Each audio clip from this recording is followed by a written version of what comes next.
Welcome to my bathroom. Really big plant.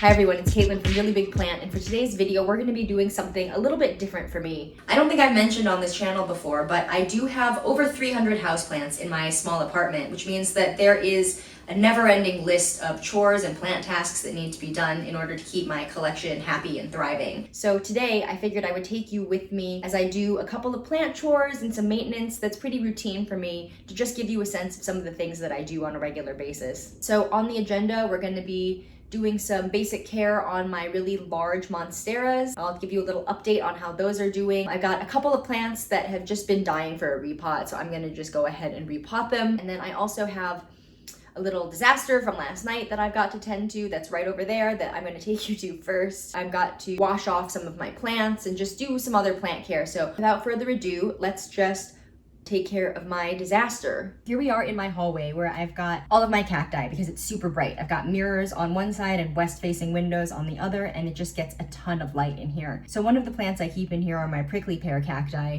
specifically my Opuntia coccinellifera variegata. And I have one that I call my ghost Opuntia because it's actually all white. So it's a white and green variegated plant, but it grew into an all white plant, and I actually bought it that way a few months ago. And when I bought it, I knew it was a little bit of a gamble because plants that have white variegation, that's an unstable type of variegation, can grow either all white or they can revert to an all green plant because the white areas on an unstable variegated plant aren't able to actually photosynthesize and produce energy for the plant. So they basically become dead weight that the green areas of the plant have to produce enough energy for the whole plant can continue to live. And so this little ghost Opuntia that I call it was kind of a miracle to me that it was living, but it does have a green tinge, and so I figured it was able to photosynthesize efficiently. But recently it's been having a really hard time and it got really droopy, so I put it right in the window and it started to lean way over towards the light, and I thought that was a good thing. And then last night I noticed that it must have leaned the other direction away from the window and it totally fell over. It doesn't seem damaged, but it came out of the pot and I instantly saw that it was completely rotten. So what we're doing now is we're gonna just clean up this mess, and then I'm gonna just chop off the bottom of the plant and we're gonna let it sit and callus over, and hopefully I'm gonna be able to plant it in a smaller pot and reroot it, fingers crossed, although I really don't know if this is gonna work. Then you can see this needs some serious help. Got a little alcohol swab used to just clean the scissors. So basically what I'm gonna do with this is I'm just gonna cut it here. See, these were the roots and they've completely fallen off. Like, you want to cut off all of the dead area, right? So I see the rot is here. I want to make sure to cut it well above the rot so that the plant has the best possible chance.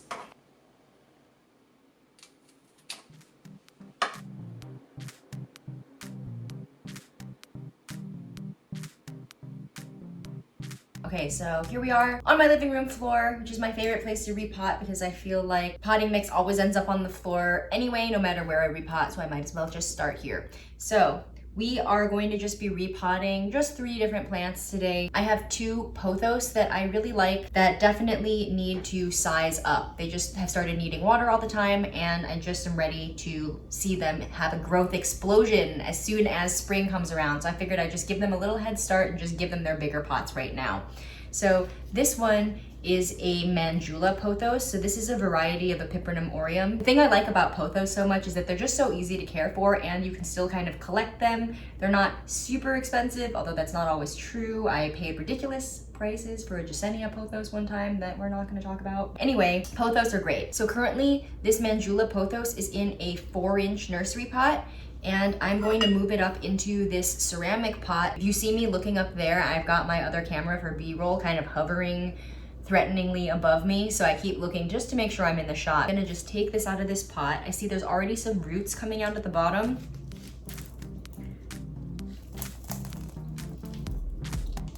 Okay.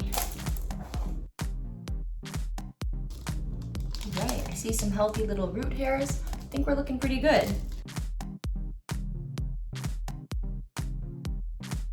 Okay, I've got my new repotted Manjula Pothos. I've noticed that there is something weird on here that looks like a bacterial spot to me, so I'm gonna just cut that off right now. I don't like the way this looks, so I'm just gonna trim this off. get rid of it. I don't know who I'm talking to. Are you up here? Are you up there? I'm gonna trim this off and get rid of this little spot. I'll show you what it looked like. I don't like how it's kind of spreading, so I just snipped that. And it's on one of the older leaves, so it's fine.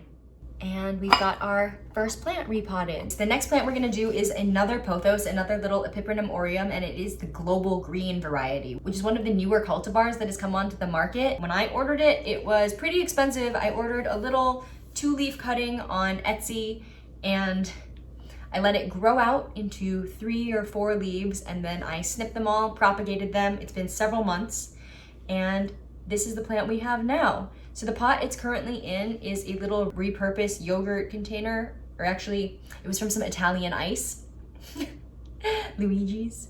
Anyway, so it's a little bit small. It's like a little 3-inch pot, and this plant has kind of stopped growing and it's growing little. And so I wanted to just pot it up. And the thing is, this is the pot I want to move it into. And right now in this pot, I've got a little Schefflera arboricola, but to be honest, I don't really care for this plant that much. And I think I'm just going to move it into a different pot.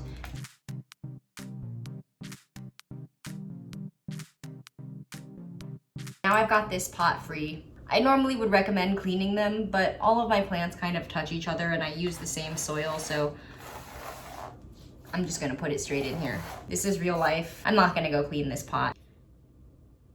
I'm going to just put some dirt. Then I'm gonna take this little pothos.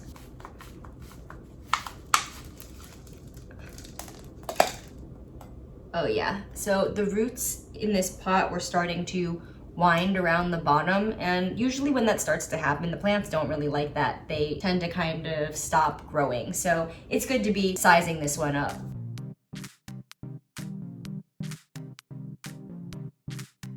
I didn't used to be such a messy repotter, but since I started working in a shop where I have to repot plants all the time, and I have to go kind of quickly, I just started being so messy and just flinging caution and dirt to the wind. So here we are with our little global green. It looks so cute.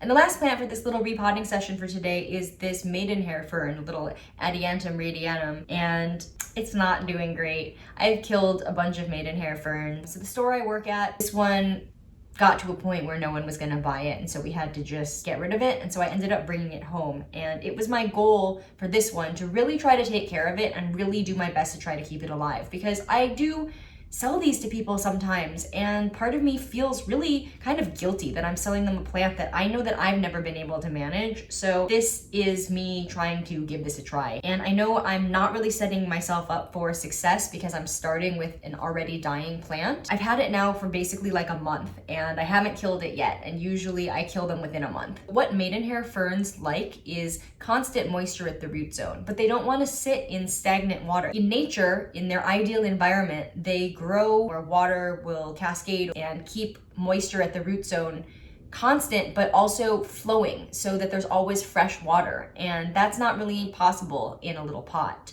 So these plants tend to suffer because they don't get all of the things that they need, the sort of highly oxygenated water and high humidity. They're a mess. So what I'm gonna do to try to help this plant stay moist, because I'm a super underwaterer, is use one of these little self-watering pots that I have. And how they work is they just have a little cotton wick and a water reservoir on the bottom. And you basically keep this full of water, and the wick wicks moisture up into the soil to stay moist at all times. Normally, I don't advocate for this, especially for aeroids, which like to dry out. But because this little Maidenhair Fern needs so much water, I figured this would be a good planter to use for this little plant. So what I'm gonna do is first just take this Maidenhair Fern out of the pot so we can see what we're working with. There's some roots. It's all right. Okay, so now I've got this in here. I feel really good about this. I'm gonna just go get some water. If you use a pot like this that has a bottom wicking system, it's okay to top water it too. You know, you don't have to only water it from the bottom. Water is water as far as this plant is concerned. But there's a little hole right here, so you can stick your watering can and use it to actually pour water in that way. and not spill on the floor like me because you're trying to watch the video simultaneously, you just pour water in there. When I see it's empty or close to empty, I'll just pour a little more in, and hopefully that will keep this Maidenhair Fern alive. What I do worry about with this system is that it will probably mold. I'm probably gonna get some mold on the top of the soil, because that's what happens when you have constant moisture and not a whole lot of airflow. So keeping my fingers crossed, hopefully this Maidenhair Fern is going to be able to make it. And then now what I'm gonna do is I'm gonna go grab that little Opuntia. I'm back with my little Opuntia. We already have a little bit of calicing action. So what I'm gonna do is I'm just gonna plant it now. It's gonna be fine. I'm just gonna wait till tomorrow to water it. Okay, I just went and added an extra scoop of perlite into my little bit of potting mix so that for the little cactus cutting, it can be extra aerated and make sure that it's not gonna be sitting in moisture, so it can be very well draining. Oh, if you don't like touching cacti, you can use tongs or chopsticks or cactus gloves. This one has like a lot of flat area that doesn't have any spines. I've still gotten a couple of cactus spines stuck in my hands today already. It doesn't really bother me that much, so I'm just doing this because it's easy, but if this freaks you out, I totally get it. Use some tongs or a pair of cactus gloves. Okay, so I just finished repotting this. I noticed that at some point my camera died, so sorry. It was pretty straightforward. There weren't even any roots. I just put it in this pot and put some soil around it and packed it in enough that it could just stand up on its own. Hopefully this will do something. I feel sad about it, but I'm just keeping my fingers crossed, and please keep your fingers crossed and send my little ghost Opuntia good thoughts. So now I'm gonna just clean up here and we can move on to the next thing. And I just wanted to take a moment to say, if you were enjoying this video, please go ahead and give it a like. And if you have not subscribed to my channel, please subscribe. I have more great content that's gonna be coming out soon. Well, I hope it's great. I hope you think it's great. And if you think it's great, please subscribe. To the people who have already subscribed, I just wanna say thank you a million times. Your support and your comments are really driving me to continue putting out this content. So I really appreciate you. Thank you. Okay, so the next thing we're gonna do is we're going to be wiping down some big Monstera leaves. So I've got 3 big Monsteras in my apartment. 2 of them were originally one Monstera, which I made a video on splitting and root dividing. This behind me is the what I called the prize plant in that video. It was the plant that I was trying to preserve. And so I have it up here. It's doing pretty good. It's put out a couple new leaves. So I'm gonna go ahead and just wipe it down, and then I'm gonna take you over to the other section, which I have in a slightly darker spot in my apartment. We'll wipe those leaves down, and then I will show you my biggest, even bigger Monstera that I have closer to the windows, and we'll wipe down some of the leaves on that plant too. For this round of wiping down, I'm just basically doing a dusting. I'm not gonna use water or anything like that. I'm just using a microfiber cloth, and I'm just going to do a broad sweep of getting all the dust off. It just helps the plants photosynthesize. Okay, so I've got a big sponge here. This is like a car washing sponge, and I like to use this to hold behind the leaf. I tend to have really long nails, and sometimes when you clean leaves with long nails, you really run the risk of puncturing little holes. I don't know if that's relatable for everyone, but if it is, this is my solution. I like to use a really big car washing sponge instead of my hand to support the leaf so that I don't accidentally poke little holes with my little claw fingers. So, just stepping up here. I like to try to start with the highest leaves first because gravity. Here I am, I can't even see what I'm doing here because this leaf is above me. So I literally just do this, support the back of the leaf, and I just wipe like a crazy person. It's not super thorough, but it gets the job done. Okay, so then the next one.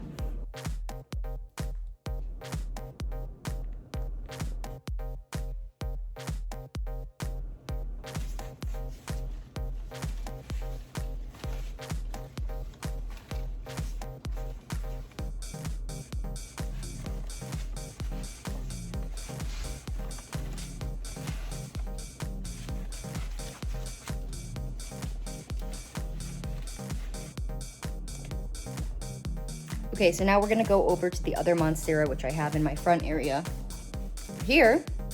And we're gonna do the same thing.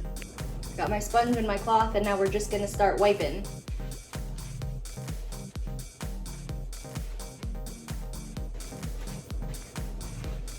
This is the other half of the plant that you just saw.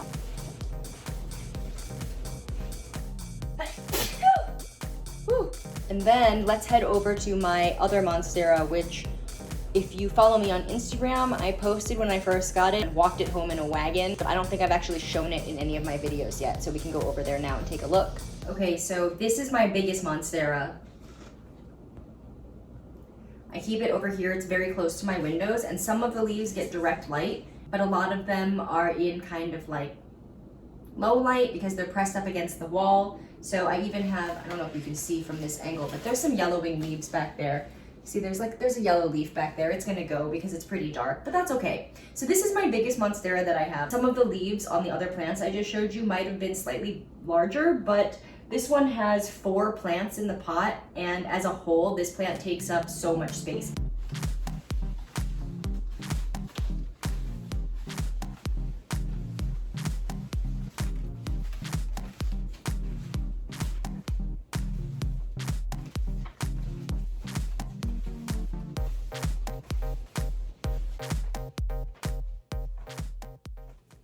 Welcome to my bathroom. So, hi. My shower and toilet are over in there. And then I've got like 15, 20 Calatheas in here. So this is where I actually stand and do my makeup. And just show you my crazy mess. I have a humidifier that I keep going all the time. From here, I can't see any windows. So this doesn't really get any light. I can just turn off the light to show you what the light is like in here. So it's pretty dark. The camera does a good job of keeping my face clear because that's what cameras are designed to do, but I could definitely never put on my makeup or something like that without the lights on in here. So I keep the lights on at all times for my Calatheas, and they're doing really well. So what I'm gonna do is just turn around and prune the different plants that need pruning. If you have Calatheas, you know that when the leaves die, they pretty much always need to be snipped off with a pair of scissors. And if you try to just pull the leaf, it doesn't really come off, and trying to pull the leaf too hard can actually do some damage to the plant. The dead leaves don't really bother me as much as I know they bother some people. So especially the plants that are in the back or in the center of the clump, they just get kind of neglected. And then we're gonna take them over to my kitchen sink where I've got one of those like shower head hoses, and we will just rinse them off and get them all shiny and clean and put them back here. I'm just gonna go through and take these one by one. This is my Calathea fasciata. It's not too great. It came to me pretty much dead, and I was back and forth with the customer service person for a long time and they stopped responding to me. So that was real nice. That was like a year ago now, and this is where we are. This plant has been okay. I'm gonna just prune off some of these leaves. We're looking a lot better. This one doesn't really need anything. This is a Calathea lancifolia rattlesnake. My Calathea orbifolia here, which also doesn't really need any pruning. I kind of pay a lot of attention to this one, so it's doing all right. This is my very sad Calathea rosiopicta. I had it a little bit too close to the humidifier for a while and it developed some kind of crazy fungal infection. So we're recovering. And I did also prune this one kind of recently, so I'm gonna just leave this one alone. This one is a Tenanthe. It's actually doing all right. It just looks horrible because it really needs a prune, so I'm gonna prune it and you'll see how good it's actually looking. This is my only Tenanthe, which is really closely related to Calathea. I think people also call this one a Calathea. It looks a whole lot like the Calathea Freddy, which I have right here. This is the Tenanthe exotica, and this is the Calathea Freddy. I want to do a whole separate video about all of my Calathea, so I'm not going to talk about them too much right now, but sometimes I can't help myself from just like blabbering about plants. If you know, you know. Just can't stop talking about plants. That's why I'm here. Thanks for joining me. So yeah, this is already looking a lot better, see? So this is the Tenanthe. Put that over here. Who else we got? This is my prize, my Calathea ornata, the Calathea pinstripe. It's so big. Do you see how big it is? The leaves are growing huge, and it's got a new one coming in right here. You can see it's all curled up and beautiful. This is a jungle cat. Got one leaf to trim. Calathea vittata. Just cut off some of these leaves. This is the Calathea Freddy, which I already showed you. Yay! This is a Calathea rosiopicta dotty. I think it needs more light than it's getting in here, and it's just suffering. I probably should start a separate section of Calathea that I know are struggling, that need a little bit more light than they've been getting in here. I've got this Calathea rufibarba behind me, which was huge and beautiful at one point and was one of my first ever Calathea. And as you can see, it's suffering. I just had it in the back for a while and I think it just didn't get enough light for a long time. And then I moved it into an even darker spot because I was convinced that it was gonna die and I was gonna throw it out. And then I decided to try to keep it and rehab it. So it's still alive. At least there's like one plant in here that's still alive. So I'm gonna try to take care of this. We'll see what we can do. I think I need to cut this off, but for now I'm just leaving it because I can't bring myself to get rid of this foliage because it's still green. Okay, where was I? This Dottie. This is a Calathea macoyana. It's got a lot of stuff in here. Oh, and actually this is in one of those self-watering pots that I repotted the Maidenhair Fern into just before this. And as you can see, I don't really keep the bottom filled because I found that it molds too much with this plant, but I just leave it in here. It's fine. And sometimes I do fill the bottom. This is a Calathea medallion, just a classic medallion. It's gotten really big. Yay! And then I'll just show you the last ones I have.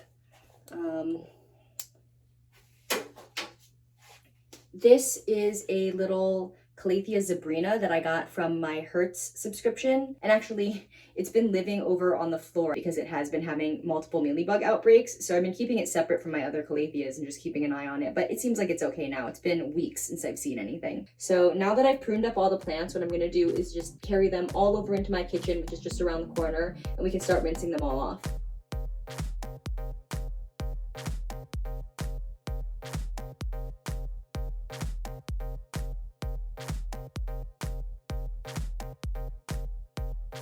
Okay, we're here in my kitchen. I'm gonna just get started rinsing these off.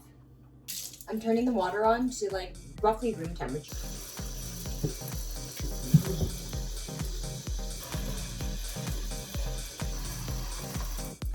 I think I forgot to show this one to you in the vacuum because I have it on the other side of my counter.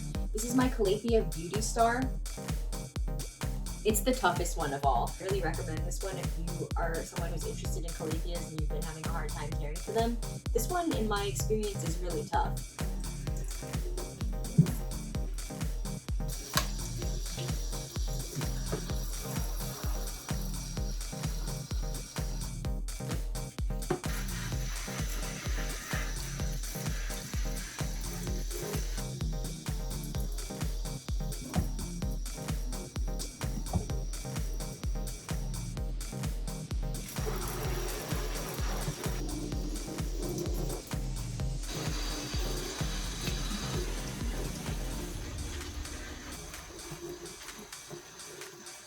Okay, they're all gonna just dry now. They're gonna chill. I'm gonna go clean up the bathroom.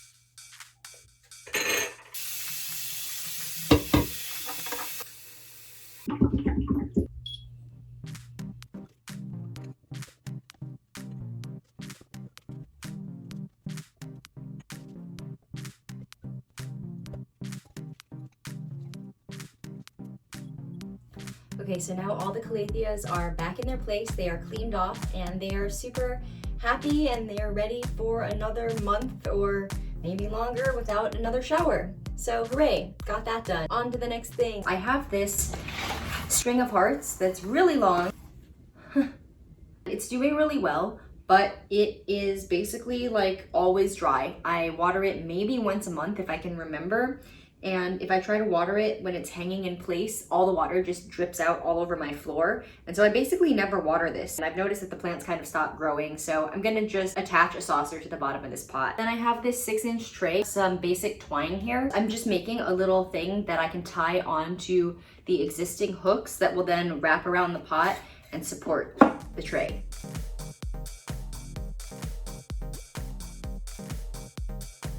Yay! Okay, so now what I've done is I basically just tie some strings around it, and I can show you the bottom of how these strings are. They just sort of tie together at the center, and now this tray is on here, which is great news. So what I can do now is I can actually just water this plant. I think you should be able to see. And it's not gonna spill all over my floor. Hooray! So I've got this Enjoy Pothos here, and one look at this plant tells you it's thirsty. It doesn't have a tray. It's in an 8-inch pot. and it hangs up and I just never really water it and it's neglected. So I'm gonna do the same thing. I've got this 8-inch tray that I'm just gonna tie onto the bottom.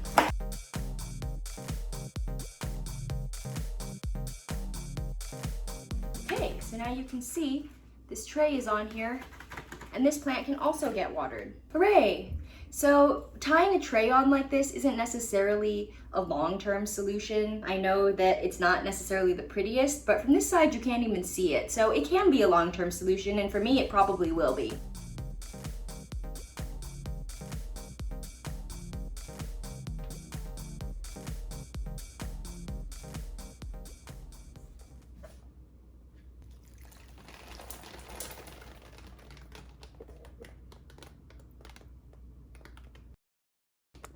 Your plants will still spill everywhere if you water it sloppily. All right, everyone, it's been a really fun video. I don't know why I'm holding this global green in my hand, but it seemed like the right thing to do. This was really fun for me to kind of just ramble on without a plan and to take you along with me. So if you enjoyed this, definitely let me know, because I'm not sure if I'm going to continue making this style of video, but I could foresee this being something that I do more often. So I don't know. Go ahead and let me know your thoughts. Thank you so much for watching, and I hope to catch you in the next one.